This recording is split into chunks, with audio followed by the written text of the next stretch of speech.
Alright. Yeah, sorry about that. It's, do anything to keep track of. Hey, thank you for that. Thank you. Um, yeah, oh yeah, by the way, I went to look up, what it takes to get partnered on Twitch. Um, it's in a 30-day cycle, so once you get, these averages in 30 days, you're able to be applied for partnership. Stream for 25 hours. I currently have 41.15 hours streamed. Stream on 12 different days. I have 21. Average of 75 viewers. I have 3.18 out of 75. So that's the one that's going to take me a really long time to get unless I suddenly explode in popularity. Which I'm not counting on, but that's what it'll take for me to get there. Alright. Where were we? There we are. Alright. But that's what it'll take for me to get there anyway. This one, for practice, is The Shawshank Redemption by Stephen King. Number 1.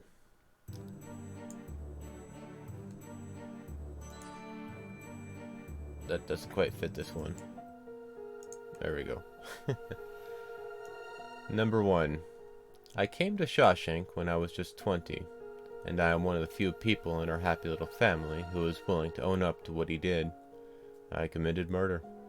I put a large insurance policy on my wife, who was 3 years older than I was, and then I fixed the brakes on the Chevrolet coupe her father had given us as a wedding present. Except I hadn't planned on her stopping to pick up the neighbor woman and the neighbor woman's infant son on the way down Castle Hill and into town. Number 2. I've told you as well as I can how it is to be an institutionalized man. At first, you can't stand those 4 walls. Then you get so you can abide them. Then you get so you can accept them. And then, as your body and your mind and your spirit adjust to life on the HO scale, you get to love them. You're told when to eat, when you can write letters, when you can smoke. If you're at work, in the laundry or the plate shop, you're assigned 5 minutes to each hour when you can go to the bathroom. And also, Beatrice wanted me to read some poetry here, so here we are. This one is Leningrad. I've returned to my city, its familiar in truth, to the tears, to the veins, swollen glands of my youth. You are here once again, quickly gulped in a trance, the fish oil of Leningrad's riverside lamps. Recognize this December day spreading far, where an egg yolk is mixed with a sinister tar. I'm not willing yet, Petersburg, to perish in slumber. It is you who retains all my telephone numbers. I have plenty of addresses, Petersburg yet, where I'm certain to find the voice of the dead. In the dark of the staircase, my temple is threshed by the knocker ripped out along with the flesh.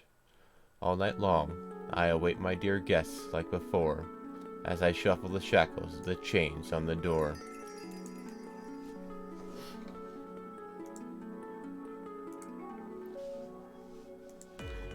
This one is called Anna Akhmatova, the 21st, Monday night. The 21st, Monday night. The outline of the capital in mist. It had to be some idler who contrived the happy fantasy that love exists, and from the laziness or acclamation, all believed him and moved along, awaiting dates and dreading separations, and venting love in song. But the secret's revealed universally, to the others and silence upheld. I've stumbled on it inadvertently, and since then, I've been rather unwell. And one more. Joseph Brodsky. In villages, God does not live only. In villages, God does not live only in iron corners at the scoffers' claim, but plainly, everywhere, he sanctifies each roof and pan, divides each double door. In villages, God acts abundantly, cooks lentil in iron pots on Saturdays, dances a lazy jig in flickering flames, and winks at me, witness to all of this. He plants a hedge and gives away a bride. The groom's a forester, and, for a joke, he makes it certain that the game warden will never hit the duck he's shooting at. The chance to know and witness all of this, amidst the whistling of the autumn mist, is, I would say, the only touch of bliss that's open to the village atheist. Sorry. Right. I found the background music folder for Umineko, and so I thought I could toss in some decent ones. I did set it up rather hastily though, so forgive me if it's not entirely proper.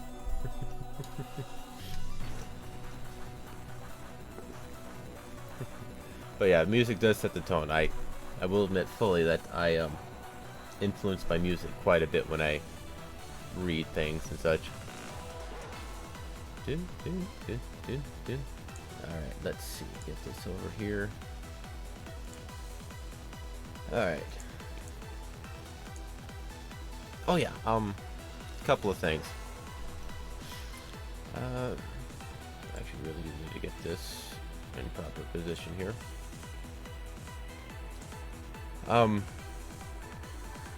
Yeah, I've decided I'm going to try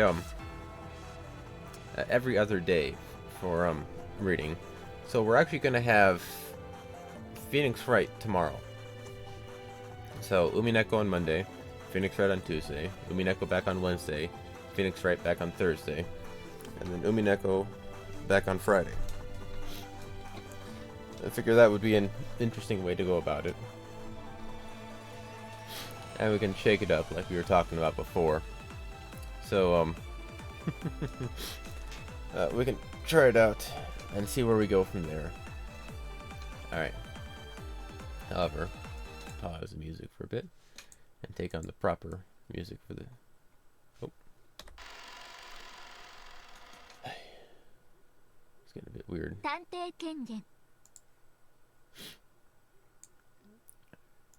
There. And right where we left off, it was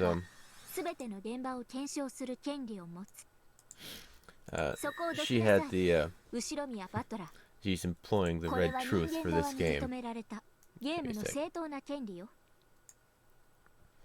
Yeah, we left off. Where did we leave off? Battler and Erika had found the golden room, all the gold. Showed the parents, went back home, showcased all of that. Good. Yep. They talked to the parents. They had a big old fight with Kraus and everybody. He went back to sleep, went to the room, went to sleep, woke up with all the other cousins dead, and I believe Rosa too, if I'm recalling correctly. Anyway, we stopped just as Erika was enacting her detective's authority. So as such, let's go. Detective's authority. The detective has the right to inspect all crime scenes. Stand back, Ushimiya Battler.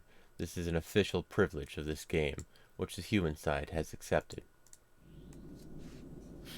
Those words, which seemed to be utterly ridiculous at first, were words of power that had come from a world of a much higher plane than the one they were in. Battler was thrown back by an unseen power and landed on his butt. Struck silent by his quiet intensity, nobody was able to prevent Erika from entering the room, suffocated by this bizarre atmosphere. Don't worry. My goal is not to profane the dignity of the deceased.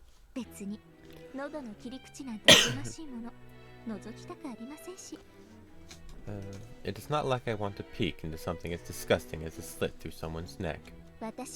I want to know something completely different. In other words, who committed these murders? I asked Dr. Nanjo and everyone else too. In particular, the first one to discover them, Battler-san. There are many things I want to question about, so I request your cooperation. Like I said, by what authority are you doing this? Because I am the detective. Battler couldn't argue against this incomprehensible nonsense. No, he wasn't permitted to argue. It was a restriction, placed on pieces.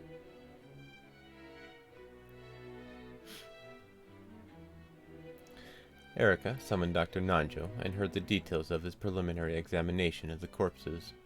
Normally, he wouldn't have spoken to that of an outsider so casually. However, for some reason, the atmosphere about the place had become one in which hiding things from Erika was forbidden. Okay, let's enjoy this first twilight of lambdas. 4 corpses? That's 2 corpses short. Well, she doesn't necessarily need to have 6 people killed, but that's how we've been playing. That girl isn't completely clueless, so she must have killed 2 more people somewhere. On the wall was a magic circle representing the first twilight, similar to the ones in Beato's games. That girl talks tough, but I wonder just how closely she'll be able to imitate Beato. That Hebrew sure is crappy. It isn't written exactly right.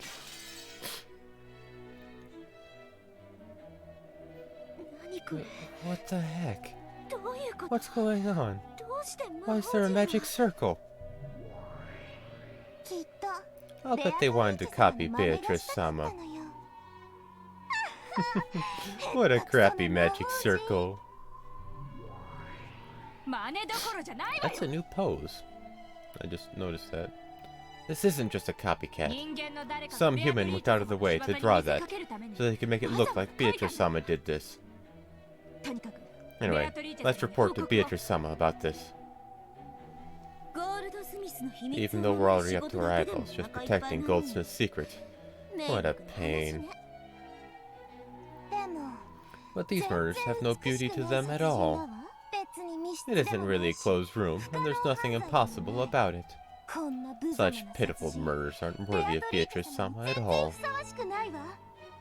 Furudo Erika. An unexpected crime and an unexpected woman. And the unexpected man from 19 years ago. And if you add in the fact that Battler's already solved the epitaph, this game is completely different from normal. What the heck's going on? Let's go. Yes, One-sama. Hello, welcome. Yep, that's right. I still need to get that part set up. Thank you.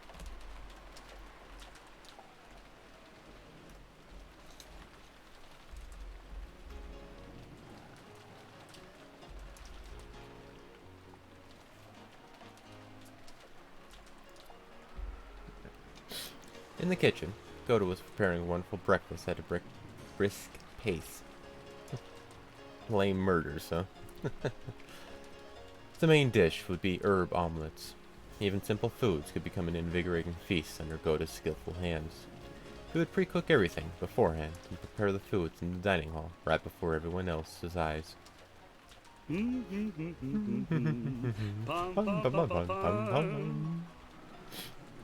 Goda hummed as he continued his work in high spirits. When Shannon, who was helping out, saw Goda like this, her mood also brightened. She arranged the salad in a neat little pattern and showed it to Goda. How is this? I think it makes the tomato look a bit cute. Very nice. You really know what you're doing, Shannon-san.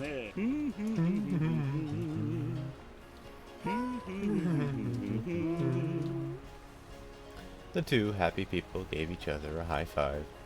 Shannon didn't like Goda when he was sneaky, but she had no problems at all with him when he was cooking happily. She sometimes even thought it would be nice if his contract hadn't included any jobs besides cooking.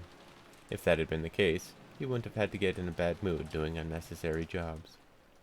The dining hall is ready. You can carry it whenever you want. We're almost good to go, so please get the serving cart ready. Without thinking, even Kumasawa caught Goda's high spirits. The kitchen had a very nice smell and atmosphere about it, truly refreshing for so early in the morning.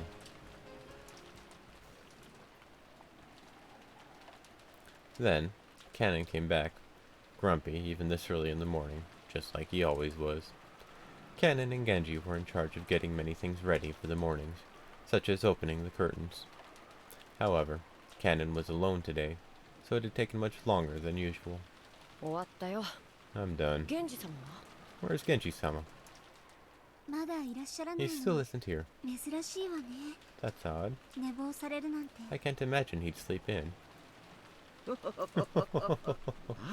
I guess even Genji-san sleeps in sometimes. It's rather careless of him, considering that this is the middle of the family conference. Cannon-san, did you wake him for us? Yes. I wonder what Genji-san's face looks like when he's half asleep. Let me go with you. Even though Goda had asked her to get the serving cart ready, Kumasawa plodded off after Cannon, slyly skipping work. As Cannon muttered about how Goda was the one who slept in all the time, he headed for the servant waiting room. So, you didn't wake him up this morning, Cannon-san? Last night, I fell asleep while still in the servant room, so I didn't return to the waiting room. Last night, Cannon had dozed off while in the middle of his late-night shift, falling asleep in the servant room. Shannon had been kind enough to put a blanket on him, but that had just made it so warm that he fell into an even deeper sleep. She hadn't returned to his bed in the servant waiting room the previous night. Because of that, he hadn't met Genji even once this morning. There was a knock on the door. Genji-sama. It's Cannon. Good morning. Oh my. I wonder if he's still sleeping. Pardon me. When he tried to open the door, Cannon noticed something strange on the upper part of it. What's that? Packing tape? A small strip of packing tape was stuck along the frame of the door, almost as though it was sealing the door shut. Furthermore, there were notches made with scissors along the center of the packing tape, so that if you opened the door only a slight amount, it would be torn apart. Also, written sloppily across the packing tape with a thin pen was what appeared to be someone's signature. It was written in a very intricate and decorative manner, so even if it was a signature, there was no way of telling whose it was. It's probably some sort of prank. I don't get it. There's no use worrying about it now. Genji-sama. Pardon me. The packing tape tore apart, and he opened the door. It wasn't as though anything happened when it split, so the two quickly forgot about that strange tape. The room was dimly lit. The lower bed of the two-level bunk bed still had a lump under the blanket. Apparently, Genji was still sleeping. Good morning, Genji-sama. This isn't like you. It's morning. Genji-sama. What is this? What is this? There was a large, red-black stain on the blanket. Even the servants' blankets were always kept clean. A stain like that definitely shouldn't have been there. Cannon hesitantly peeked back Genji's blanket, saw what was left of him, and was shocked into silence.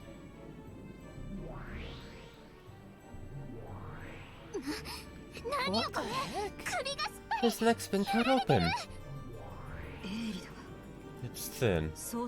You wouldn't be able to leave a cut this deep without a fairly long blade. What's going on? Battler solved the riddle of the epitaph, right? Why are the murders happening? I don't know. In any event, this isn't good. We should report this to Beatrice-sama and Natsuhi-sama. Belva, hurry and report to Lucine. Understood. After dashing out, Kumasawa called Goda and Shannon over. Then, this new pair let out screams identical to the first two. No! Don't stop making breakfast, Goda! Is now really the time to be saying that? There's no chance he'll have a quiet and peaceful breakfast on the second day. I have a bad feeling about this. Genji might not be the only one. Let's check the entire mansion. Something else might have happened. Yes, One-sama.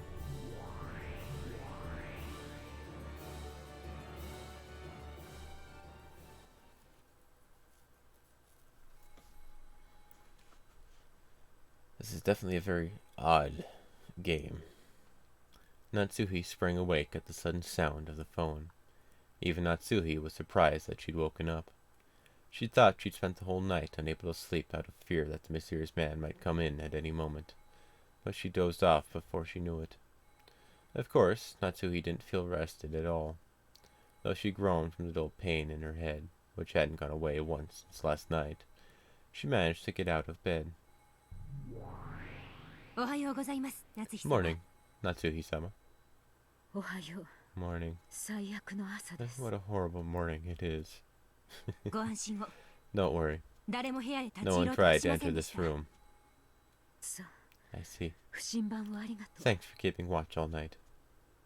Even so, that didn't mean she'd be able to sleep peacefully. The continued ringing of the phone made her headache throb even more strongly. I think you should probably answer the phone. And then, I've got some bad news to report from my sisters. Let's leave the bad news for later. I'll answer the phone first. Natsuhi shook her head to wake herself and picked up the receiver. Then, she regretted not listening to Lucifer's bad news first, because she wanted the first thing she heard on this horrible morning to be something better than this. Morning, Mother. Did you sleep well? That voice told her that this horrible morning, this nightmare, would not stop. I kept my promise. I've been holed up in this room the whole time. Of course I haven't been on the phone either. But you did pick up the phone just now, did you not? Well,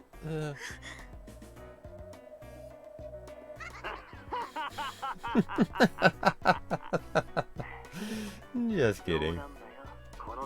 This is just a morning call I'm giving my beloved mother. Morning, Mother. How far do you intend to mock me? Natsuhi gripped the receiver so hard it creaked. I wanted you to leave your seat so that I could set up for the party.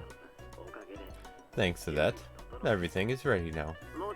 Of course, you're the main guest, Mother. But what are you planning to do? That is for you to look forward to. Do not worry, I will not keep you waiting. It has already begun. Oh, right. Wait a sec. There is someone I want you to hear. Hmm?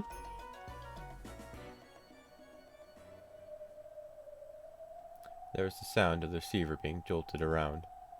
The phone was apparently being passed to someone else, but there was a clunking, clattering noise, as though it was taking a lot of effort to hand the receiver over. Who in the world could he be giving the phone to? No matter who this man gives the phone to, that can't be news for me, be good news for me. Ugh. Untie me, coward! Huh? Dear? Is that you? Untie me! Untie it! It was, without a doubt, the voice of her husband. However, he didn't respond to Natsuhi's voice. Perhaps he was bound somewhere in the darkness. Kraus, not realizing that Natsuhi was on the other end of the phone, repeatedly demanded that he be untied. Your husband is here. His eyes and ears are covered, so you won't be able to talk. But I think you can tell that he is in perfect health. What are you after? Let my husband go. I will let him go tomorrow. If you keep 2 promises, that is. What are they? One is that you keep it a secret that I have your husband in my care. There will probably be a fuss when they are unable to find Kraus anywhere in the mansion. But you know nothing, so you will say nothing. Understand? I understand. What's your other condition? Oh, just a little game. At 1 today, you will go into the foremost guest room on the first floor of the mansion and hide in the closet. A guest room? Why should I go into a closet? Just a little hide and seek. If you can hide there for an hour without anyone fighting you, you win. If someone does find you, you lose. And if I lose, what happens? Nothing in particular. Is that not what playing is all about? If you play along with this hide and seek, I will release your husband tomorrow. Will you really keep that promise, I wonder? Of course. Make sure you do too, Mother. If you break our promise, I will know right away. At that time, there was suddenly a loud knock on the door to Natsuhi's room. Her heart leapt automatically. Madame, are you there? Good morning. It's Goda and Cannon. Madame, please wake up. The voices coming from across the door were Cannon's and Goda's. The knock had been wild, and their voices a little shrill. It seemed that something strange had happened, and that they were agitated. What is it? Did something happen? It's nothing. It looks like the servants have arrived. I'm hanging up. Sure. I've said everything I wanted to. So, do not break our promise. I understand. And you don't break your promise either. You have it wrong. That is for you to decide, Mother. Do not make me break my promise, Mother. I will be watching you all day today, Mother.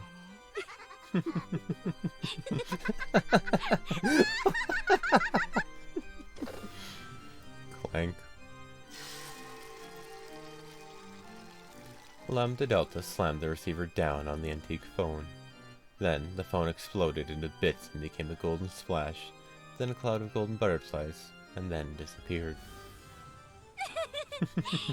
Dance for me, Natsuhi. Dance in fear of your sin 19 years ago. My turn's going pretty well. Okay, your turn now, Burn. Alright.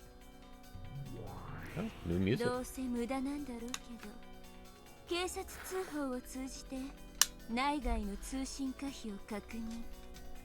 I'm sure this is a waste of time, but let me confirm whether correspondence with the outside world, including reporting this to the police, is possible or not.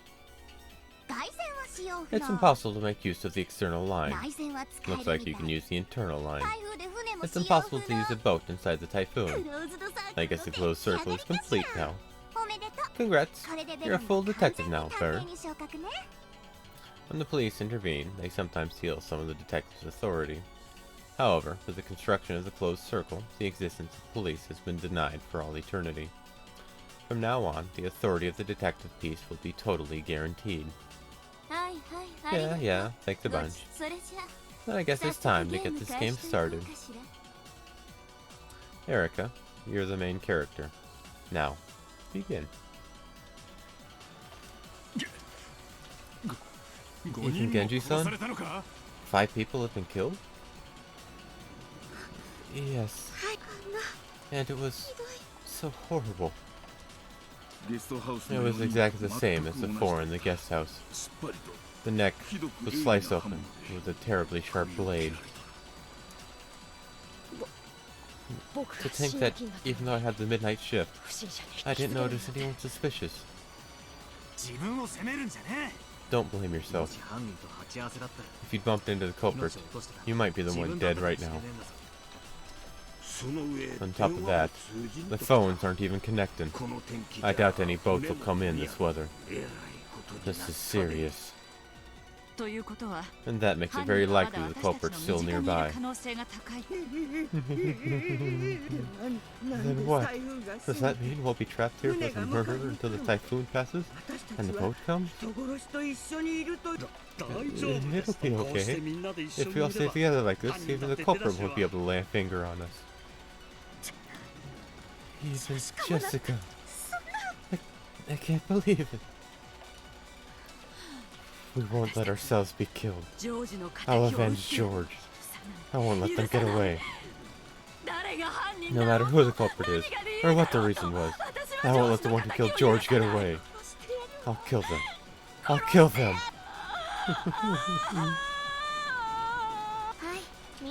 Okay, everyone. Are you done crying yet? Silence, please. Has anyone seen Kraus-san yet? We've been calling him for a while, but he hasn't answered. Could the receiver be off the hook? No. We could hear it ringing. There's no way he didn't hear it.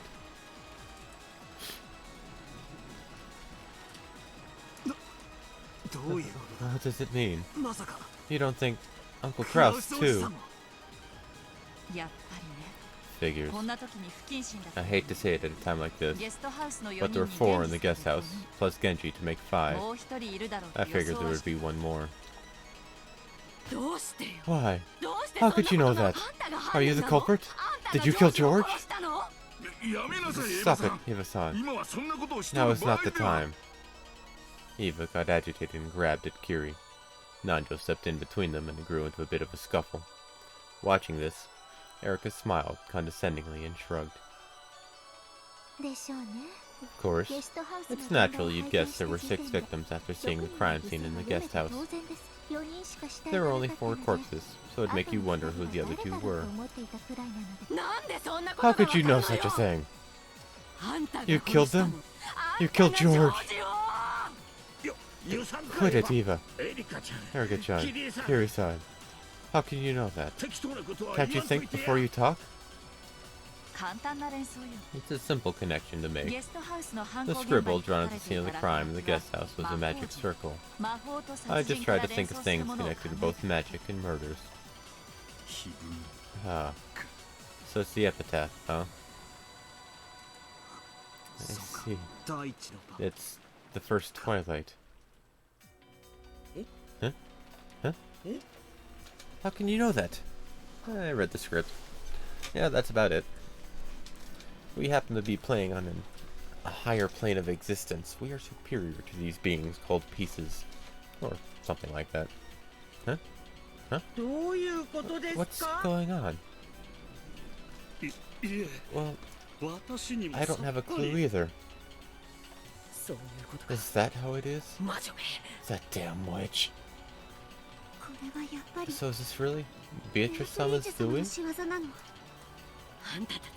Why do you all keep talking as if you know something? I don't have a clue. Someone, explain. I told you, Eva. Calm down a bit. That's how it is. Ever since I saw the magic circle at that crime scene, I imagined this might be a plotline murder following the epitaph's first twilight, which would mean there are 6 victims. Simply by the existence of the magic circle in that place. This level of reasoning is possible for Furuto Erika. What do you think, everyone? So, Uncle Kraus was also killed? We can't be sure of that. Kraus-san isn't the only person who hasn't come here, right? There's one more. For just an instant, Natsuhi's brow furrowed. So, she hadn't been able to avoid the topic of the study after all. You don't mean Dad? Hey, someone else to contact the study, right? Of course we called, and even knocked on the door. But, there was no answer. Father is immersing himself in his research. Sometimes leaves the receiver off the hook because he doesn't want to be called, and even ignores any knocking. But the phone is ringing. Anyway, let's first check to see that my husband's safe. Let's go to his room. Natsuhi stood up in a flurry and dashed out into the corridor. Rudolph and the others immediately chased after her, telling her to wait. Come on, let's all go together. In both third-rate mysteries and third-rate horrors, people who act alone tend to die first. Yeah, this game is just the same. Meito really is third-rate. Oh, but in third-rate disaster movies and third-rate action movies, people who act alone do survive, right? Weird.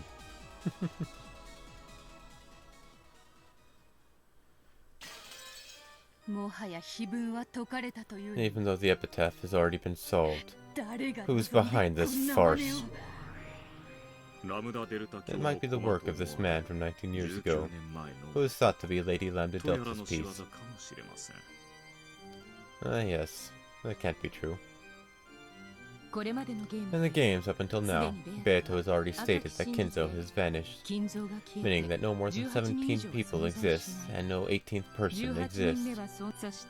Now that Erika has been added, it's been stated that no 19th person exists. There's no room for this man from 19 years ago to appear on this island. So, the man from 19 years ago is disguised as one of the existing humans. Or else... Even if a 19th person isn't permitted by the red, slipping in a 19th person is no trouble for me. No trouble for witches. Now it's getting interesting. Why don't we watch this a little longer? Still, those two witches have finally started to do whatever they please with my game board, haven't they? And didn't you know that would happen when you invited them? As a witch, I have the same dislike for boredom as they do.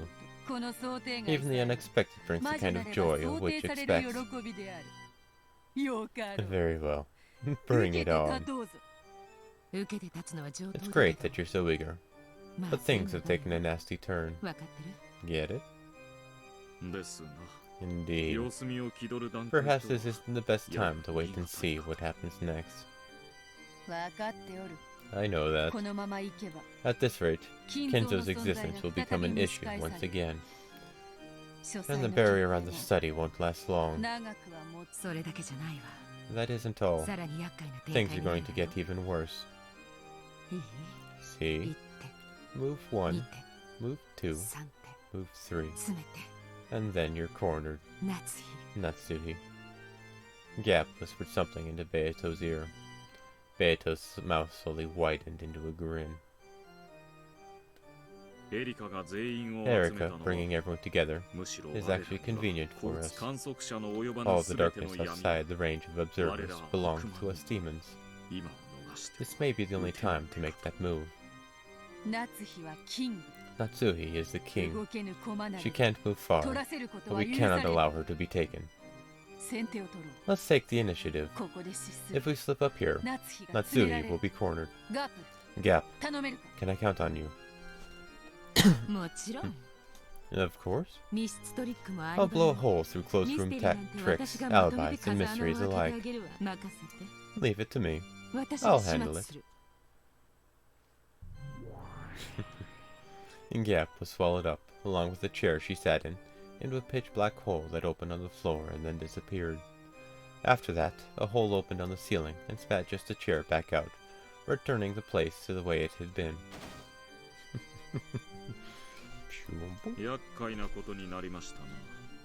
This is becoming troublesome.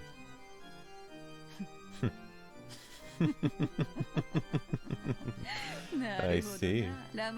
Against Lady Lambda Delta, even I am nothing more than a mere piece.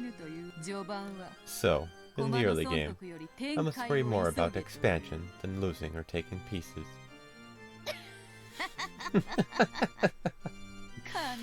I'm just no match for that person. I won't let her do that. Natsuhi is the final master I will serve. Know that this is a piece you'll never be allowed to take, so long as she has a contract with me, Beatrice.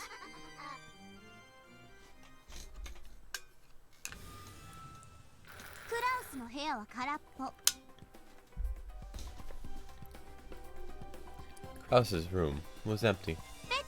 The bed was too, but massive bloodstains similar to the other crime scenes remained. But there was no corpse. Nope. Then he isn't dead. Maybe not.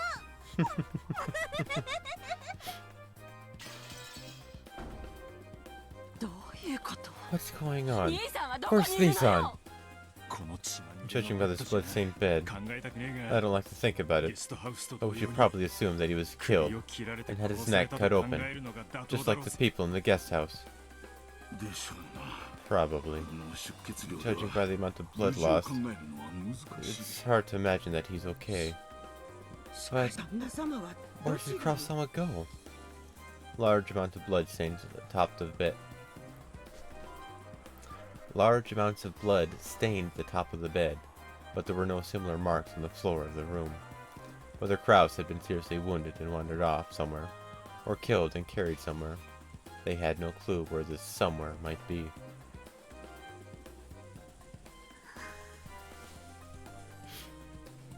Natsuhi knew. Though Krause had been sounding far from his best over the phone, at least he hadn't sounded like he was on the brink of death. In other words, these bloodstains had to be a setup. That might not even be blood. However, just what was that man thinking? What's this supposed to be? What the heck? So, on the first twilight, there were 6 sacrifices. Was Krause-Nissan in the habit of locking his door? We just came in without unlocking it. Yes. Krause-sama also has the habit of locking up. At this house, Madame has ordered that all non-public areas be locked. How many keys can unlock Uncle Krause's room? In addition to the one key Krause-sama held, there's the master keys. Oh, all this stuff about keys is a pointless argument. Did you forget that Genji-san is already a victim? His master key is missing. That means all the locks in this mansion are meaningless. How boring. In other words, no closed room murders have existed or will exist in this mansion. Sheesh. This is getting to be a pretty boring mystery. Erika left off this murder in disappointment, as though it was something she was watching on TV. I can't understand it. Why is her world so different from ours? It's almost like she's in a separate dimension from us. Was Jessica also like this in a bed? Yes, that's right. Just like George, her neck was cut. Jessica. Let me be with Jessica. I haven't even seen Jessica's face yet. Jessica. Jessica! It is a very different color scheme than the rest of the house. Wait up, Natsuhi-san. The culprit might still be hiding nearby. It'd be dangerous to let her be alone. Natsuhi flew out of the room and dashed toward the guest house this time. It was only natural. Natsuhi still hadn't even seen Jessica's dying face. Everyone probably thought that. Of course, even Natsuhi was half thinking that. The other half was her desire to shift everyone else's attention away from the study. Strange crimes had occurred, the gold had been discovered, and some relatives had even recommended Battler to be the successor. Even in these twisted circumstances, she had to protect Kinzo's secret. Actually, this would be the perfect time to release that secret, honestly. If my head is going to be racked by this suffering anyway, please, just let my head explode right now. That way I won't have to suffer any longer. So, everyone, for Natsuhi-san's sake, let's return to the guest house for the time being. Though it's not as though seeing her dead faces is going to be led to any new developments. Do you even have a heart? A heart? What's that? Just seeing her daughter's dead face wouldn't bring Jessica back to life, nor would it heal Natsuhi's anguish. On the contrary, she would probably wail, wasting a considerable amount of time before being able to think properly again. This probably sums up Erika's screwed-up argument. Just seeing their dying faces won't lead to any new developments. Like hell it won't. Beto's pieces have brought about a really interesting change.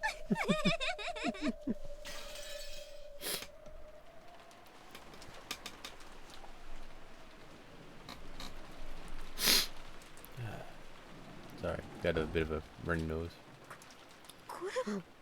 What in the... Natsuhi flew into the cousin room on the second floor of the guest house, and was struck dumb by the blood-stained beds in the eerie magic circle, which looked like it might have been drawn with the victim's blood. Where is Jessica? Where is she? Jessica! In that bed. A bed? Where? Huh? George? Where is he? Wait a sec. What the hell? What's going on here? We made sure to lock this room when we left, right? We can now be certain the culprit has the master key.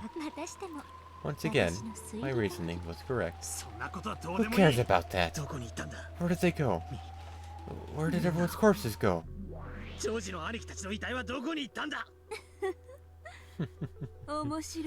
Nice trick. Hey, look. It's magic, right? That Gap who was with Beato hid the corpses somewhere with magic. All of us moved together. So you're trying to say that everyone had alibis? Your reasoning goes like this, right? The four of them weren't actually dead. They were just playing dead. Then, when no one else was around, they hid somewhere. Am I right? You don't intend to proclaim any of their deaths in red now, do you? Well, of course I won't. Unlike that old Beato, I don't give red out for free. In that case, I'll be glad to use the blue truth. I can think of many ways to work around something of this level. Sure, go ahead. Blue truth time. Here's the first one I can think of. The victims aren't actually dead. They pretended to be dead and secretly hid themselves somewhere. After all, you haven't proclaimed anyone's death with the red truth. Even though you've been shown their gaping wounds, you're still trying that one in principle, as long as there's no red, right? But don't get your hopes up. I'm not giving you a freebie red truth. After all, I just have to deny it all at once at the end of the game, at midnight on October 5th. The witch's side has such a big advantage. It'd all be over now if that stupid battler was my opponent. But you aren't like that, right, Byrne? Of course. Anyone could have thought of that silly move. I have more. Second one. Kraus carried the corpses off and hid them. You've acted it out so that it looks like you've kidnapped Kraus and locked him up somewhere, but he might actually be free. Kraus has no alibi. Kraus hid their corpses. Yeah, that's right. It's not like I proclaimed that Kraus is being confined with the red truth. You know how they say you've got to confuse your friends before you confuse your enemies. So, he lied to Natsuhi, making it seem like he'd been captured. Any others? The third one. The corpses were different people in the first place. They were substitute corpses that closely resembled the victims. George and the others were hiding from the beginning, and later cleared up those substitute corpses. These corpses were dead from the very beginning, so they don't count towards the number of people on the island. That's messed up. So even though all those people gathered around and saw their dead faces, none of them realized they were substitute corpses? Since you haven't used the red truth, there's a possibility that everyone misidentified all of the corpses. Though if you feel like repeating, no one would misidentify a person, I'll withdraw that claim immediately. Okay. No way. I'm not falling for that. The red truth's only useful if you use it with flash, right? I'll take a single truth out of a large pile of blue and smash it with the red. Then, the rest of the blue truths will be swallowed up by darkness before you can find out whether they were right or wrong. That darkness is the world of witches. You won't be given any truth at all.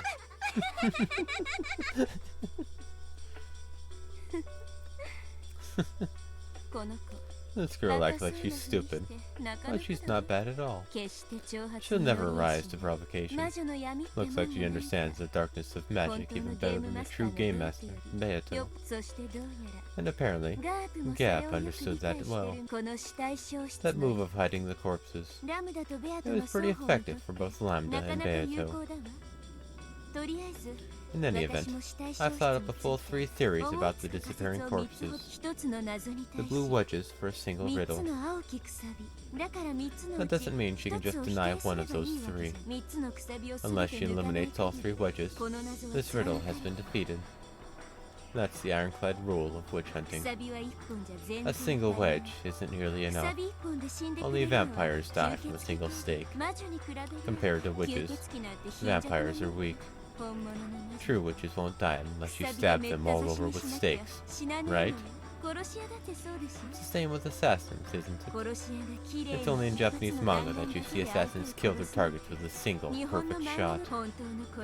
Real assassins will employ out an entire magazine's worth of bullets. That's how you do things, right? Of course, it's the same for me. But it's this girl we're talking about, so she might slice it all in 2 with a single swipe of the red. By simply letting off a few quick lines confirming their deaths, and cross as innocent with the red, she can remove all 3 of my wedges. So, that's okay. When the red truth does come out, I just need to follow along with it and stab her full of blue wedges again. This is how a game of witches plays out. So fun. Battler's sluggish battles always piss me off, so I'm loving this. Yes, I understand, Lambda. This first Twilight is just the beginning of the beginning. It's just a skirmish, right? Wouldn't have it any other way. I'll make you lose pathetically, and cry out in regret as you crawl and scratch at the floor. I've almost forgotten the pleasure of grabbing that cute hair of yours and wiping the floor with it as I roll around laughing. Witches, huh? Alrighty then.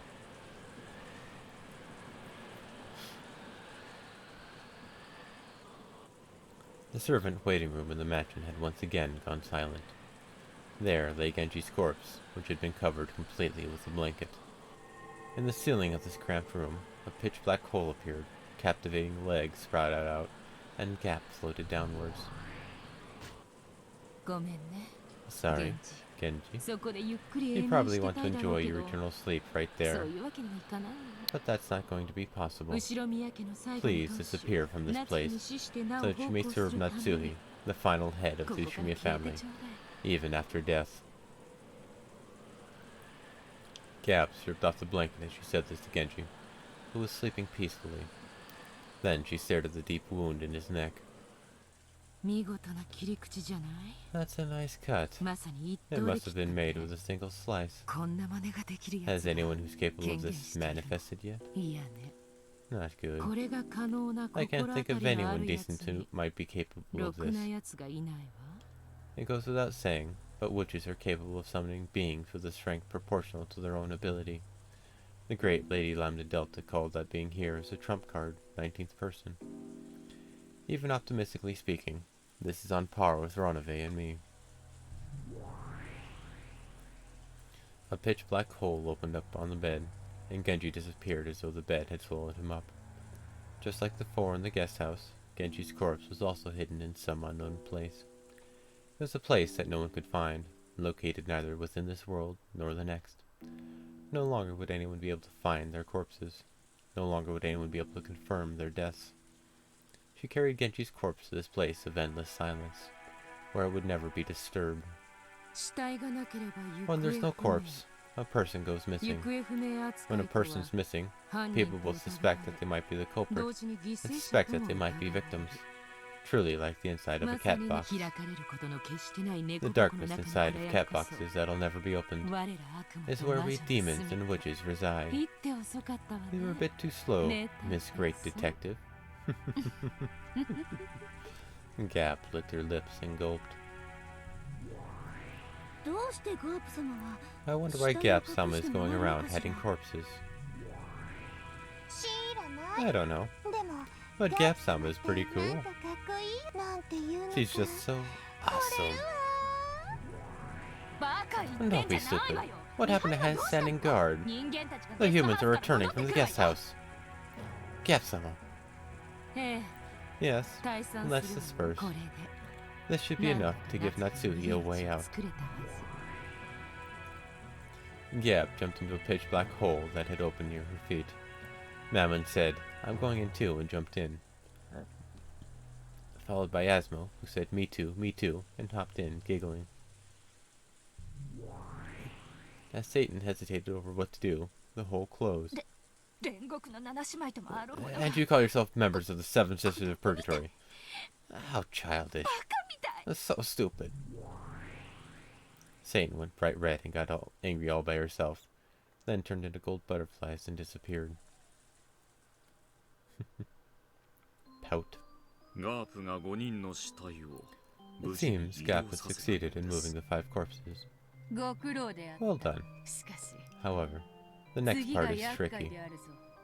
They will probably be somewhat surprised at the disappearance of Genji's corpse, but their interest will most likely swing back to Kinzo's study after that. There are 2 keys to the study. It's fortunate that Natsuhi is in possession of both.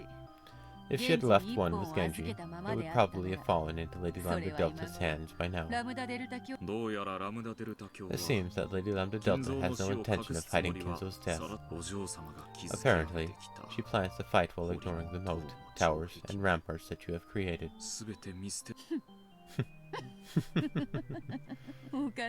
This has become a strange triangular confrontation.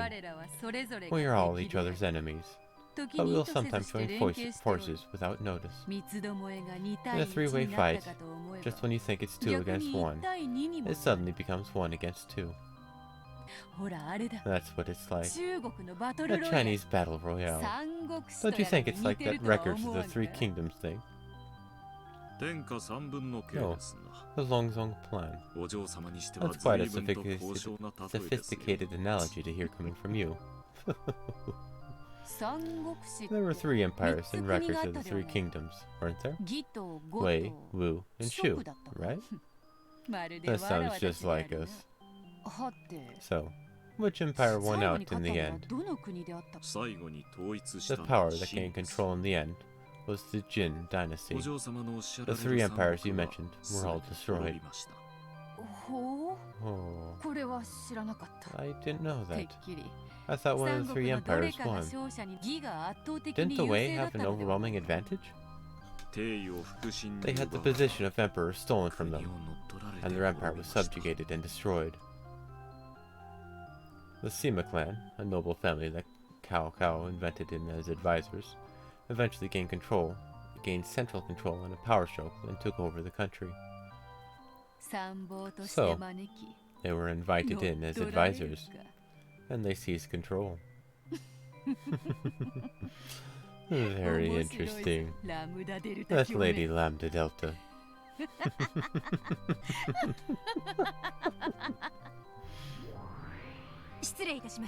Pardon me.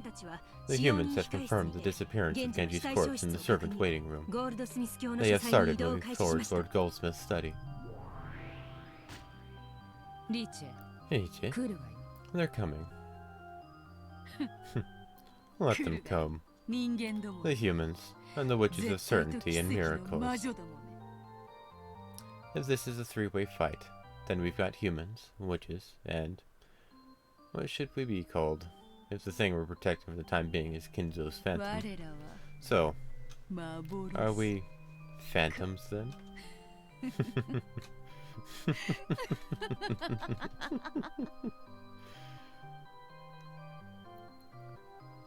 Umineko no Nakakoro ni Chiro, Nocturne of Truth and Illusions.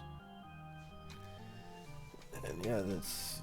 you would kind of be Phantom side, because this is already technically played out already.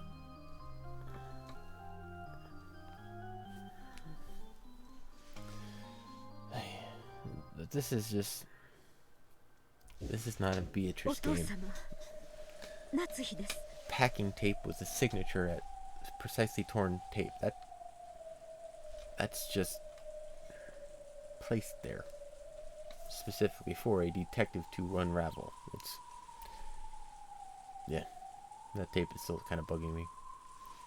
And it was signed. Father, it's Natsuhi. Good morning.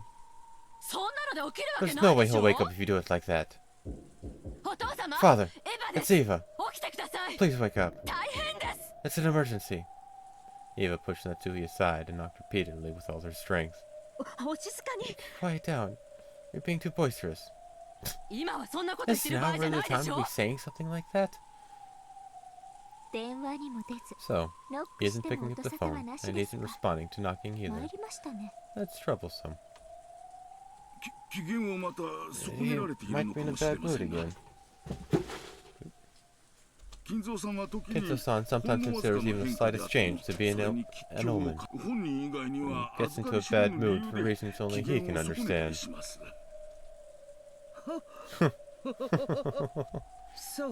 Yes, that's true. This isn't something that started today. Is that how badly grandfather wants to shut himself away in the study? Yes. It's not uncommon for him to stay in his study for more than a month at a time. Don't tell anyone. But even though I work here, I sometimes forget that the master even lives here. Goda! That's not the sort of thing a servant should be saying. My apologies, madam.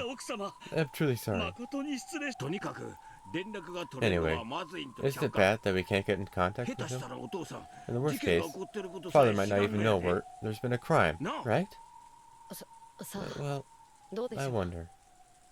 Keenly noticing that people are starting to doubt Kinzo's existence, Canon mumbled those words. Who was the last person to meet father? And when?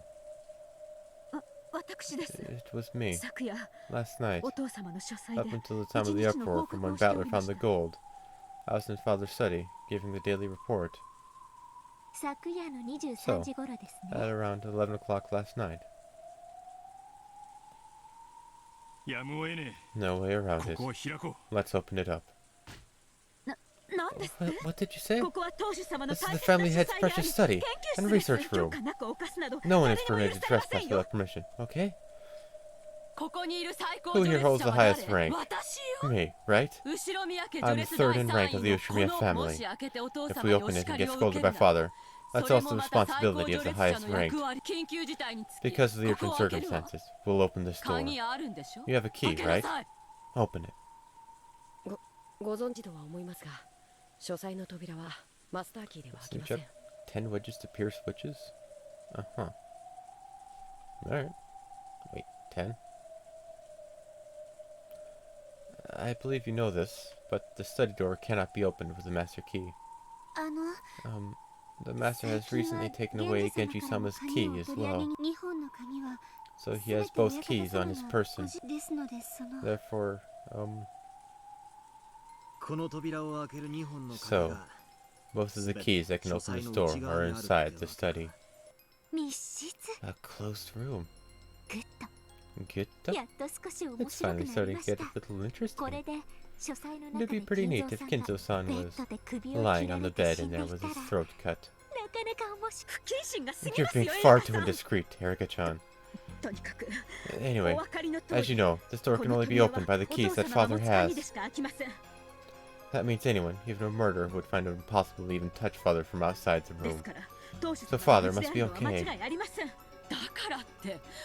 Still, that doesn't mean we should worry about confirming his safety. Are you really so concerned for the safety of father that you respect so much? That isn't... The atmosphere, which had been so agitated a second ago, suddenly went cold, and an eerie feeling filled the room as everyone stared at Natsuhi. They could understand why Natsuhi would protect the study under normal circumstances. People knew that she probably didn't want to disrupt the research of Kinzo, a man she so certainly respected, and she was therefore trying to keep the unpleasant relatives away. Yeah, Battler might hold the highest rank, but that hasn't been agreed upon yet. He's still just Battler, technically. However, this was an extraordinary situation. A murder had occurred. Natsuhi's persistence in keeping things quiet for Kinzo, even in a situation like this, was hard to understand using common sense. There's a good chance that the crime occurring on this island will turn out to be plotline murders, mimicking the epitaph. It's probably a good idea to assume that the crimes will continue. If we view these as plotline murders, then we'll keep going until a total of 13 lives are taken. Do you have any concept of how many victims that would be? 13. Wait a sec. How many people do you think there are on this island? Won't that be almost everyone? No, you've got it all wrong. As far as I know, the mystery novel with the most dead people in a serial murder was And Then There Were None by Agatha Christie, which had 10 deaths. In the realm of Japanese mysteries, it's probably the Tokyo Zodiac Murders by Shimada Soji, though there were less than 10 deaths in that one. Did you know, if 13 people die, as it seems they will, it'll lead to the most infamous and famous development in the history of the mystery genre, the completion of a 13-person serial murder case, right? And if everyone on this island is killed, that'd make it a historical achievement in the world of serial murder mysteries. With even more deaths than the longest murder mystery in the world, and the longest one in Japan put together. Don't you see? Hey, didn't you know, everyone? The culprit in this crime is giving us an incredible challenge, one that might even surpass all the mysteries throughout the world and throughout history. Of course, everyone realized that long ago, right? If you like mystery, Christie's a must-read. If you're Japanese, it's only natural that you've read Shimada Soji's work all the way through. Are you sure you've been reading enough, everyone?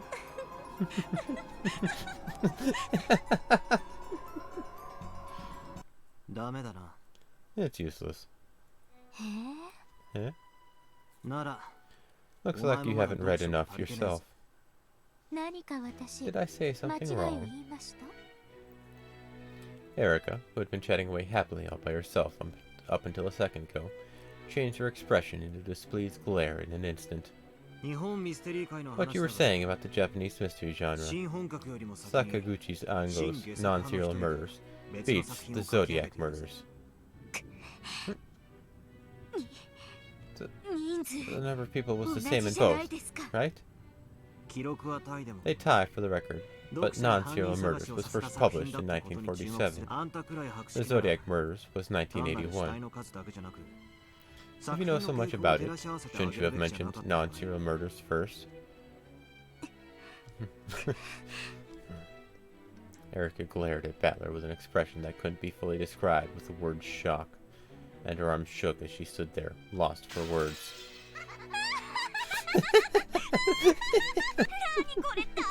That's so totally lame. Well, that's understandable. The crimes in Zodiac took place in 1936, right? That must have gotten her confused, right? Lambda Delta kept on hitting the table, overcome with laughter.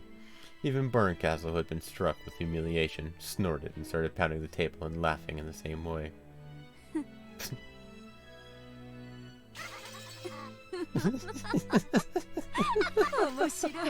This is just too good.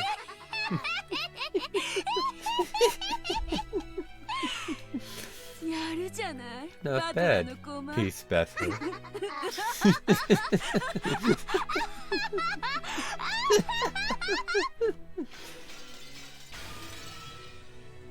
That's actually hard to laugh like that. I'm impressed. You must read a lot, don't you, Battler-san? Books? I hardly read those at all. You liar.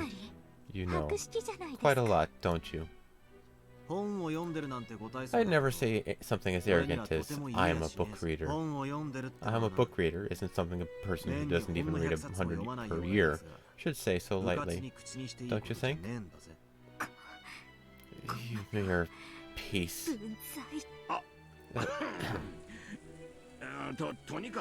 Anyway, we can't let such a massive crime take place.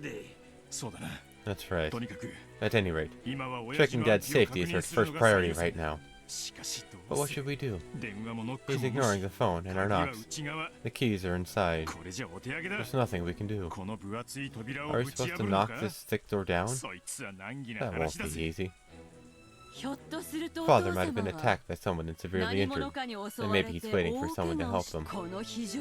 This is an extraordinary circumstance. Even Father will understand, and if he has any rebukes, I'll be happy to take responsibility myself. But breaking down a door would be quite rude. Rude? What about the window? That's right. The window. Is there a ladder somewhere that can reach as high as the 3rd floor? We should be able to get inside by smashing the window. Erika finally came back to her senses, and her tone regained its decisive edge. The 3rd-story window. That would be dangerous. We won't know unless we try. Is there a ladder around here that can reach up to 3 floors? I don't think the ladder in the gardening shed is long enough. Oh, and what about the ladder in the boiler room? I remember using it earlier when a bird made a nest on top of the rain gutter. Yes, that would be able to reach, without a doubt. Really? Battler's named after Agatha Christie's Superintendent Battle? Interesting. You know, I know the name Agatha Christie, but I don't think I've ever actually knowingly read a book of hers.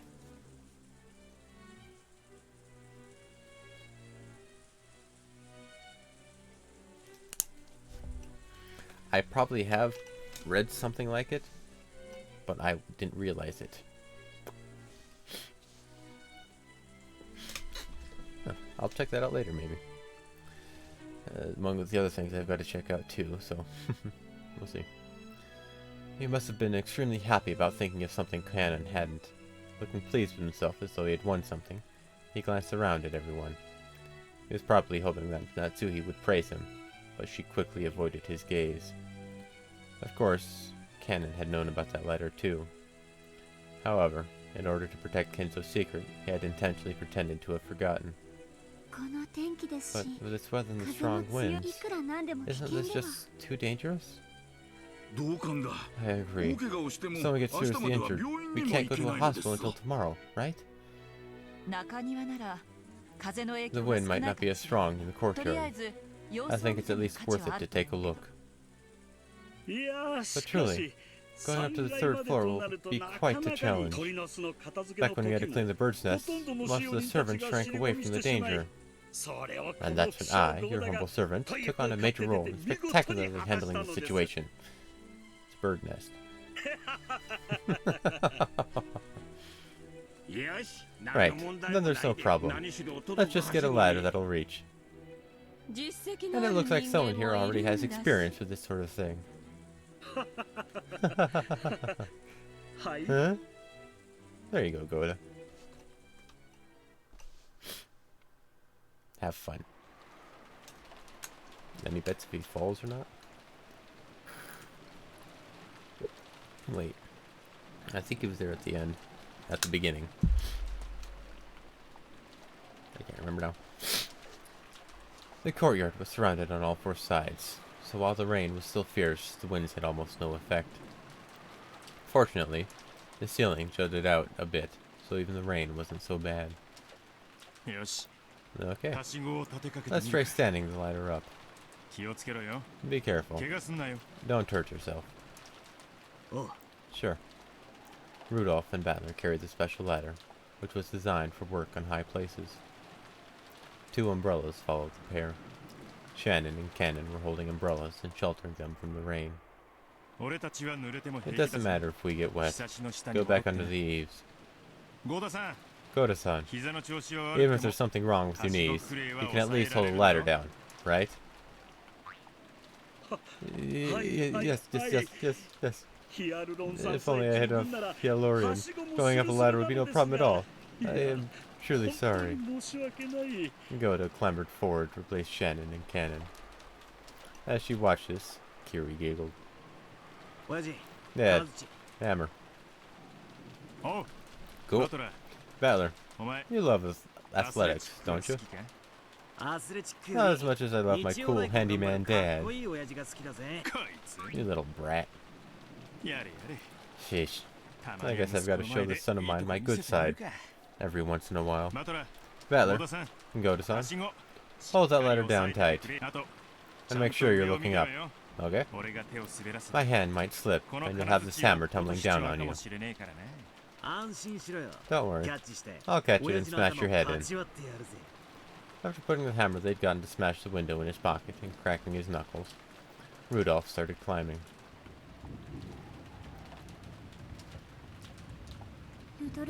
Will Rudolph-sama be okay? He'll be fine. That guy could totally be in an action movie. Plus, sports are one of his strong points. How wish you'd tell me how my skating powers are supposed to help me climb ladders. I am in a bower, always in a big pinch, or whatever. He'll manage to avoid dying, so there's nothing to worry about. More importantly, we're really lucky the shutters aren't down. Isn't it common practice to leave the shutters to Father's study for the night? Yes. When we're permitted to enter and exit, we open and close them in the morning and at night. However, I think it was decided that such a thing was unnecessary for the time being, so it was left open. I see. Father will be pretty mad, won't he, if his son smashes his window and comes in while he's sleeping. That's probably... It'd be wonderful if we didn't have to smash the window, don't you think? Both Shannon and Cannon knew that Kinzo no longer existed in this world. Natsuhi had ordered them to interfere as much as possible, but now that it had come to this, there was nothing the two of them could do. They had tried to interfere by pretending they didn't know about a ladder that could reach up to the third-floor window, but because of Goda showing off, that ladder had been found. Rudolph carefully climbed the ladder. He would reach the third-floor window very soon. As he did this, Shannon and Cannon stared at him, looking uneasy. After this, what will happen next? To the two of them. To Madame. To the Master. Very soon, Rudolph will reach the window. So, it's already ended this room's barrier. The soldiers are scaling the ramparts, trying to reach the other side. The moment of surrender is truly right before our eyes. I'm prepared to be erased at any moment. We can't let that happen. You have to remain alive, even if it means crawling through the dirt. I'll think about what to do next. For now, escape from this place. You may say that, but what can I do? Eva and the rest are still camped out in the hallway, and Rudolph is approaching the window. There's no way of retreat through the door, or the window. In that case, perhaps you could hide under the bed. Though I am not even permitted the chance to wait for the enemy's arrival in my throne. You might have done that while you were still alive. But now you're a ghost that Natsuhi and I brought to life. Ghosts should do what ghosts do best, and hide under the bed or in a closet. Will something like that really deceive their eyes? My. Don't worry. I'll be with you. I'll let you escape at the last moment. It'll be dangerous for you.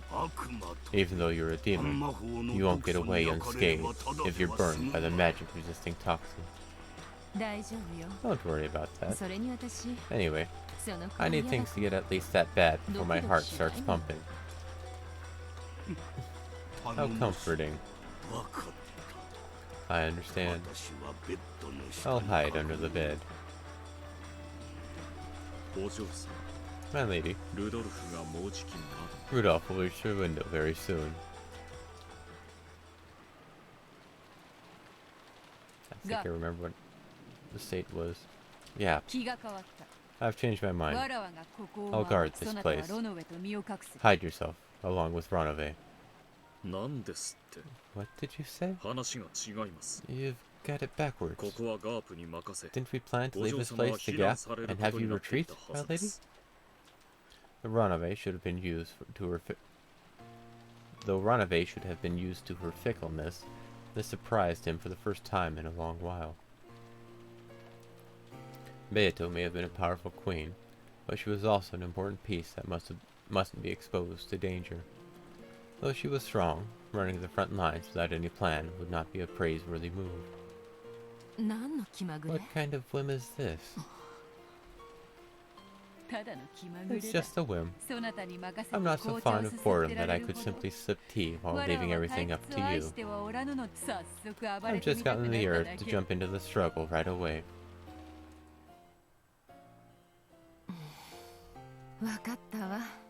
I understand. It is your game, after all. You can do as you wish.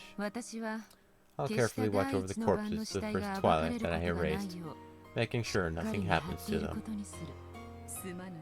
Sorry for stealing your time to shine. Is this really acceptable, my lady? You should know I like showing off even more than my 3 meals a day. I've done nothing but gobble up Gap's turn. Don't worry about it. Ronove and Gap both fell silent. The two of them had already noticed. Lady Berncastle, who used Furuto Erika as a piece, was a terrifying opponent. This fight would probably be terrifying as well. Beato couldn't expose Gap, her friend, to this danger. Beato bluffed and said that wasn't the case. But Ronove and Gap had already figured it out. Therefore, after confirming Beato's resolve one last time, and seeing that she was completely firm in her decision, they nodded in silence and accepted it. I understand. I'll leave this place to you. I'm rooting for you. Take care. Yeah. Please watch over my efforts to your heart's content. Lady Berncastle will probably start trying to expose Kinzo's absence with a closed-room argument. Fights in an enclosed room are normally Gap's area of expertise. Queens are commanders because they're best at fighting in wide-open areas. This won't be an easy fight. I'm fully aware of that. I currently serve Natsuhi. Watching Natsuhi's danger from above and letting Gap take care of it doesn't make sense to me. Understood. I wish you luck in battle. Be careful. If it becomes a complete closed room, we won't be able to come in and help you. I'll laugh at them a bit. But if things get bad, I'll just grab Kinzo and run for it. It's easy. With the door and the window, the past and the future to choose from, there are plenty of places to run to. Of course I won't let this become a closed room. Though you won't see us, we'll be cheering you on from the very close by. Good luck. Sure. Gap and Ronove became a swarm of gold butterflies and disappeared. And Kinzo melted into the darkness beneath the bed.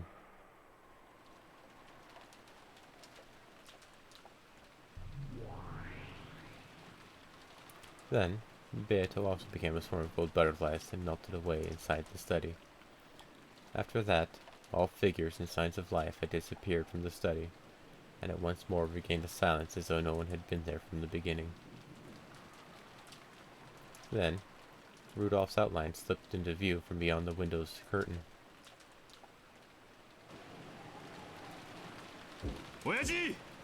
Dad, if you're there, answer. Dad! As he yelled, he hit the window. His foothold was so uncertain that just hitting the window felt life-threatening. But of course, this was Rudolph, the show-off. Deciding that he couldn't do anything stupid with so many people watching from below, he suppressed the fear from being so high up, and boldly knocked on the window. Come on, grandfather. Can't he hear? I wonder. I hope he doesn't drop the hammer. How many seconds have passed? It's been 30 seconds since he knocked on the window. So, he'll really smash it? Oh, the master will be very mad. Well, someone was kind enough to brag about how accepting that anger is your duty, so there's no need to worry. Spike on my end. Let's keep going. Rudolph-san. That's enough. Do it. Sure. Damn it, Dad. You better not complain after I smash it.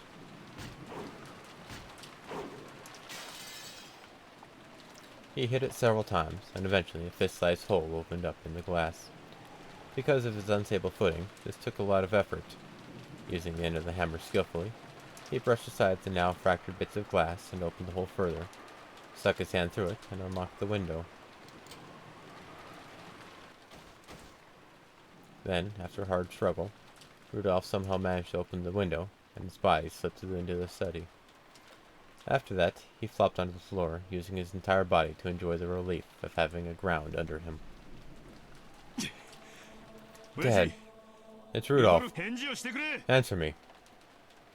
It wouldn't be an exaggeration to say that Kinzo's study was a small villa he had created inside the mansion. A study, a library, a place to sleep, and a bathroom and a washroom. It was divided into multiple rooms. That's right. With all this at your fingertips, it wouldn't be hard to spend your days in the study without leaving it all. The bed was empty. There were marks on it that made it seem as though someone had slipped out, but there was no one in sight. This happens a lot in ninja movies. Someone finds that the bed is still warm, so the occupant couldn't have gone far. Rudolph tried placing his hand on the bed, but he couldn't feel any heat at all. Not only was there no heat, it felt completely ice cold. And the bed wasn't the only thing that was ice cold. The air inside the room, and even the presence about it, if that's the right word for it, even that felt ice cold. To Rudolph, it felt as though Kinzo had slipped out of his room a long time ago. However, it's been well cleaned. It has signs of having been lived in. Wrinkles in the bed. The slight angle of the chair. Here and there were many marks that would doubtlessly have been cleaned or fixed up if someone had come in to make the beds. As far as I can tell off the top of my head, Dad must have slipped out of bed several hours ago, at the latest. That would be the same general time period as the brutal murder case. Guess we can't be sure Kinzo's absence and the crime scene are completely unrelated. For the time being, he leaned out the window, and told Kiri and the others in the corridor to come back up, since he was going to unlock the door. Then he pushed the button on the study desk and released the door's auto-lock. There was a heavy clunking sound, and Natsuhi and the rest dashed in immediately. Father, good morning. Sorry, but it isn't Dad. I'm the one who opened it. Was Kinzo-san there? Nope. It looks like someone slipped out of the bed, but you can't tell when that happened. And Natsuhi-san was the last person to meet him, right? At around 11 last night. I wonder if that means he slipped out of the study sometime after that, and went somewhere else. That's... Well, We must consider father's fickle nature. It wasn't at all uncommon for him to suddenly wake in the middle of the night, claiming to have had a revelation in a dream, and walk around the mansion. Isn't that right, Dr. Nanjo? It's true. This has happened before. Anyway, he is a fickle person. Alright, Kumasawa-san? That's true. Perhaps he had a strange dream and slipped out of bed. That isn't uncommon at all. Yes. Then where does he slip off to? Does this mean there's a good chance father's been caught up in this crime? See? We should have checked to make sure father was safe from the beginning, right? We can't be sure he isn't in this room. Maybe the culprit tied him up and locked him in a closet or something like that. Good point. Let's search. This is the head's precious study. You mustn't touch things without reason. Oh, yeah, that's right. There's something I need to tell you, culprit-san. When Natsui heard this said right in front of her, her heart froze. But Erika had only just happened to be standing right in front of Natsui when she said it. She had directed her words to the room at large. She hadn't been speaking to Natsui in particular. Natsui turned her back on Erika, trying to prevent her faltering expression from being noticed. I have a photographic memory. Because of course you do. If you try to alter the crime scene by hiding some evidence, I'll know right away. Please don't slip up here and disappoint me. Any mystery where the whodunit is solved by a culprit's slip-up or misspeak is only third-rate, don't you think? I don't understand what you're saying, but try to refrain from incautious remarks. Father, are you there? Please answer me. Natsui started walking around and calling out in a loud voice, refusing to let Erika say any more. There was a knock. Kiri and the others who had gone down to the courtyard had returned. So father isn't here after all. He might be tied up and showed away somewhere around here. We were just searching for him. I'm surprised he managed to shut himself away in a place like this for all that time. Give it up, Nei-san. We can't change anything now. I wonder what Madame plans to do. Get paid back for the lies she's told up until now. Shh. Let's leave fate in God's hands. Yes. Many people clambered around Kinzo's vast study, looking here and there. Inside the closet and in the bathtub. Even in the refrigerator and under the study desks. They looked everywhere, almost as though they were it in a game of hide-and-seek. However, not only were they unable to spot Kinzo, they couldn't even find a single suspicious mark. It seems clear that father isn't here. That's enough. Please don't disturb father's precious study any further. That's right, that's right. There's nothing the master hates more than having things moved around without his permission. Father's nowhere to be found. Maybe he really was caught up in the crime. Though we can't be sure of that. Natsuhi averted her gaze once more. It's okay, Natsuhi. We truly do have our backs against the wall. On the off chance that someone entered the study, I had planned to trick them by saying he'd probably gone for a walk somewhere. However, no one would believe that I'd get dressed up for a casual midnight stroll in a mansion where a murder had occurred and many people have been killed. But I wouldn't put it past myself to do such a thing. Come now, Kinzo. Be a good boy and hide under the bed. It's okay, Natsuhi. You may remain calm. It's possible to prove that someone exists, but you can't prove that someone doesn't exist. In other words, the human world is one in which, regardless of whether something exists or not, you can make it so that they exist. And the shadows that can make such things exist are themselves the world of us witches, the world of demons. You mean a devil's proof?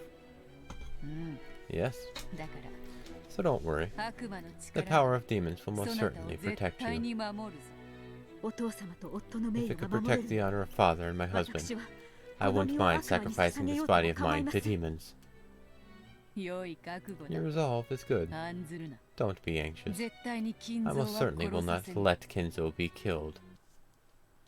At that time, a dry sound suddenly rang out twice. Erika had clapped her hands, seeking everyone's attention. Though such an action should have been above a guest's place, for some reason it already felt like a natural right of hers. After all, she was the detective. I think that's enough. Ushimio Kinzo-san is nowhere to be found in his study.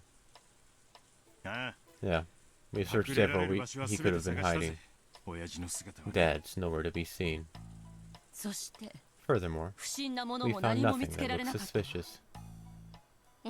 Yes, we didn't find anything at all. Erika said it again.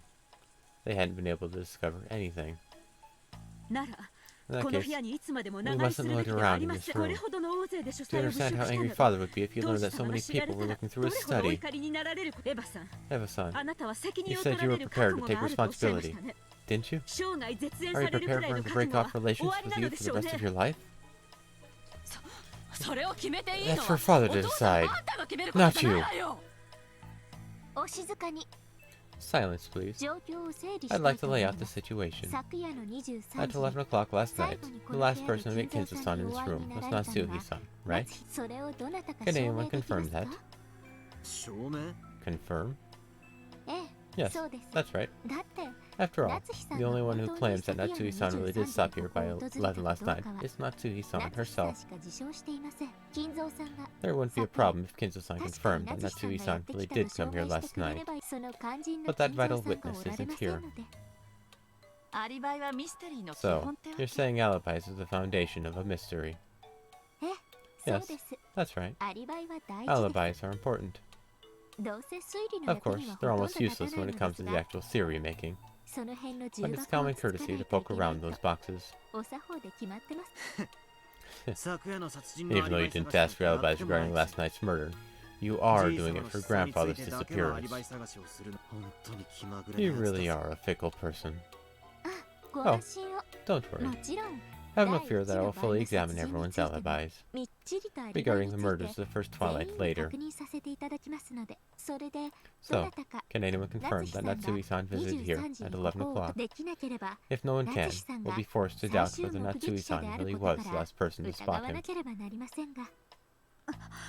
Are you saying that I can't be trusted? No, it's actually the opposite. I hope that you aren't the culprit. After all, that would make this really boring. Only the worst third-rate mysteries have the most suspicious person as the culprit.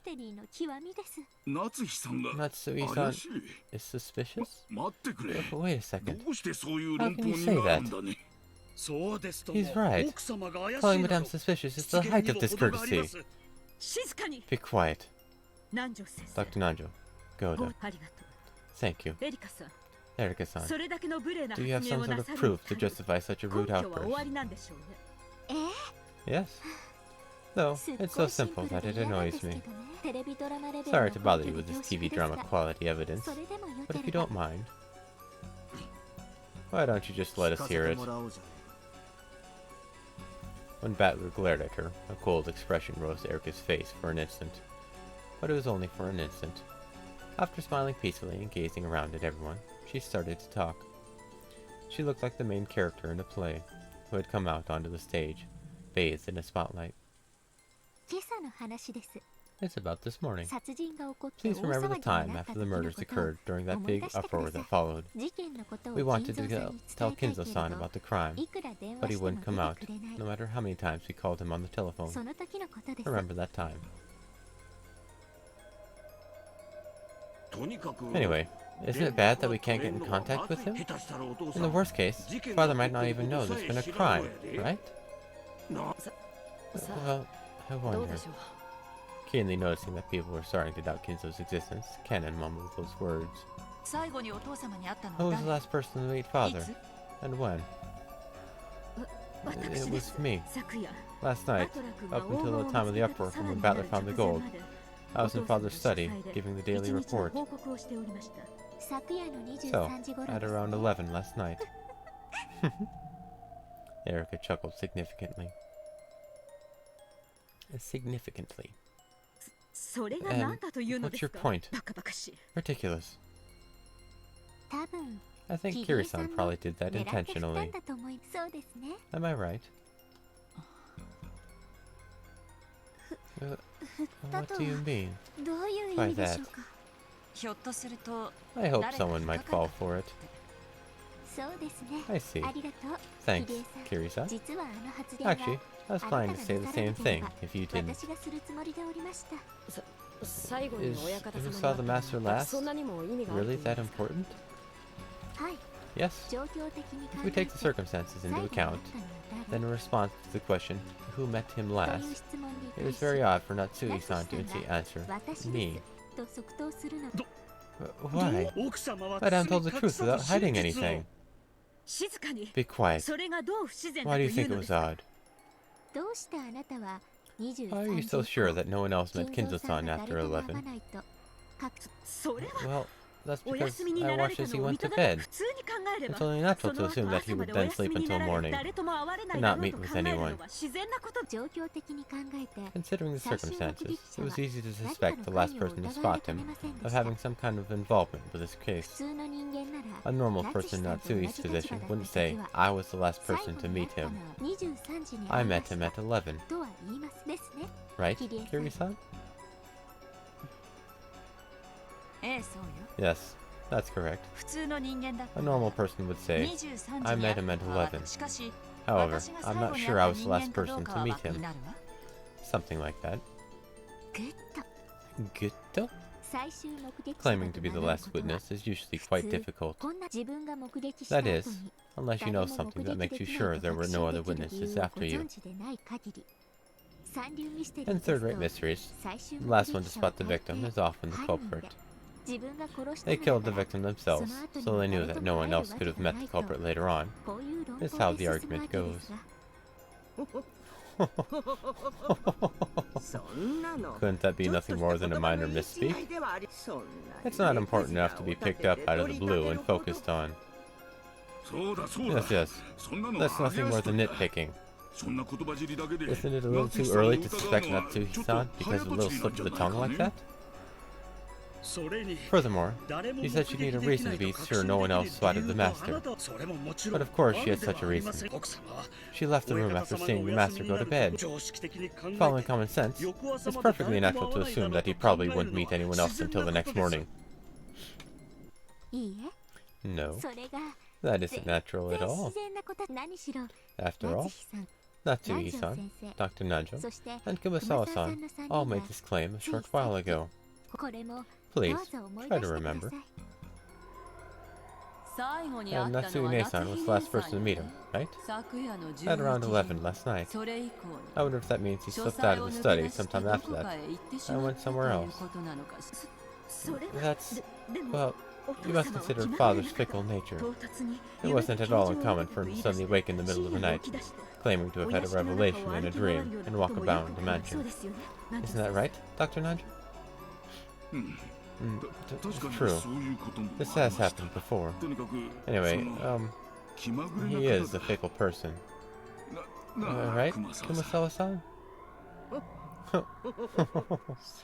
That's true. Perhaps he had a strange dream and slipped out of bed. That isn't uncommon at all, yes. Yeah, we definitely do have testimony that it wasn't at all uncommon for Grandfather to suddenly slip out of bed late at night. Gutto? Your memory's not bad, Battler-san. In other words, it's common knowledge to those in the Ushimiya head house, Natsui-san included, that Kinzo-san might wake up in the middle of any given night on a whim and wander around. On top of that, they are aware that this happens quite often. Is that odd? If you knew Father often wanders around at night, there's no way you could be certain that he'd stay in his bed until morning. Right? It really is like a third-rate mystery. You know, that thing they do in the last 5 minutes. Where the culprit asks, "When did you first realize it was me?" And the detective answers, "Seriously. That's why I feel let down. If it turns out Natsui-san really is the culprit, this'll be worse than a TV mystery. That's why I want to clear away the suspicion surrounding Natsui-san as soon as I can. I want to make sure this mystery isn't third-rate before I do anything else."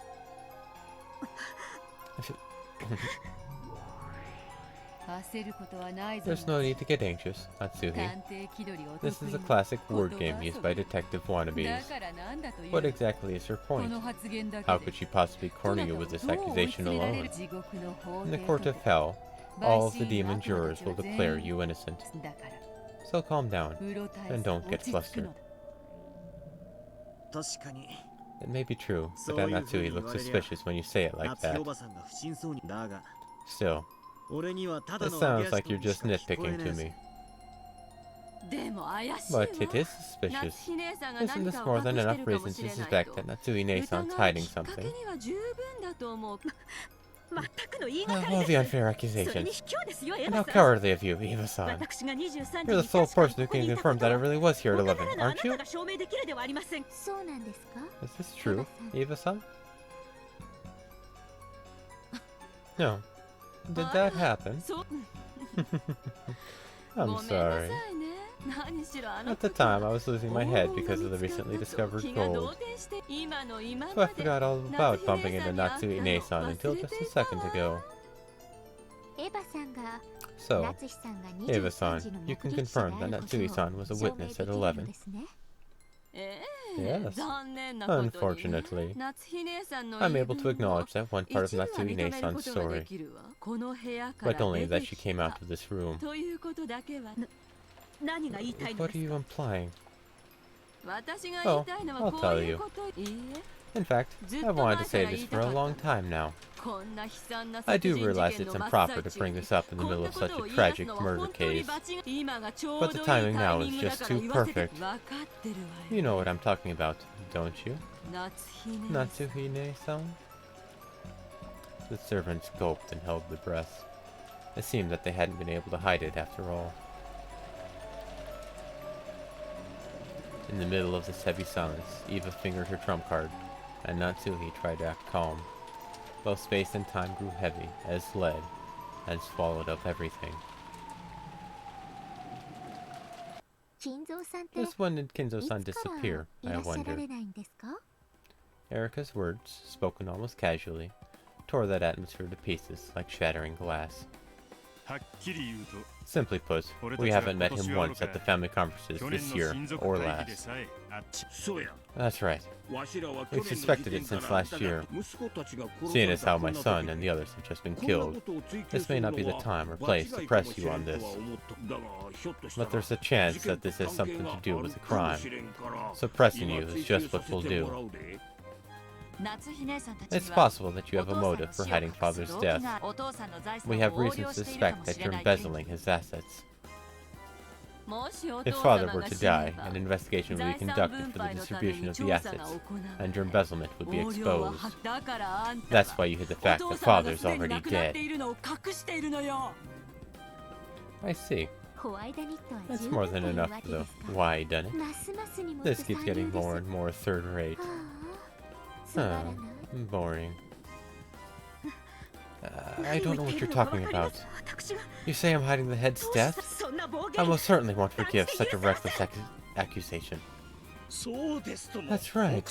In addition to Madam, the other servants take care of the master on a daily basis, and they see him all the time. Genji-san, Shina-san, and Kanan-kun. Even Dr. Najo and Kumasawa-san meet with him often. because he doesn't trust me. I haven't seen him even once since last year, but... Be quiet, Goda. My apologies. Aren't all of the witnesses, besides Natsui-san, servants employed by her? So you used money to make them follow your story. Ah, man, this is really third-rate. Pitiful, pitiful. I'm disappointed, Natsui-san.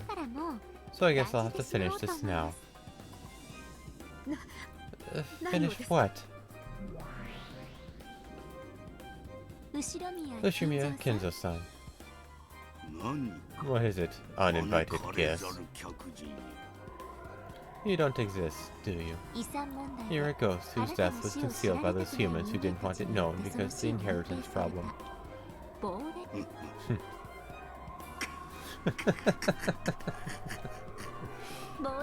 The ghosts are supposed to quickly pass on to the next world. Even though this is the first time we've met, I've yet to give you a proper greeting. My apologies. Good day. I'm pleased to meet you. And goodbye. So close to Erika's face that you could barely have wedged the sheet of paper between them. Beato's pipe came to a sudden stop. And a good day to you too. I am the Ushimiya family alchemist, Beatrice the Golden. I'll be your opponent in this fight from here on out.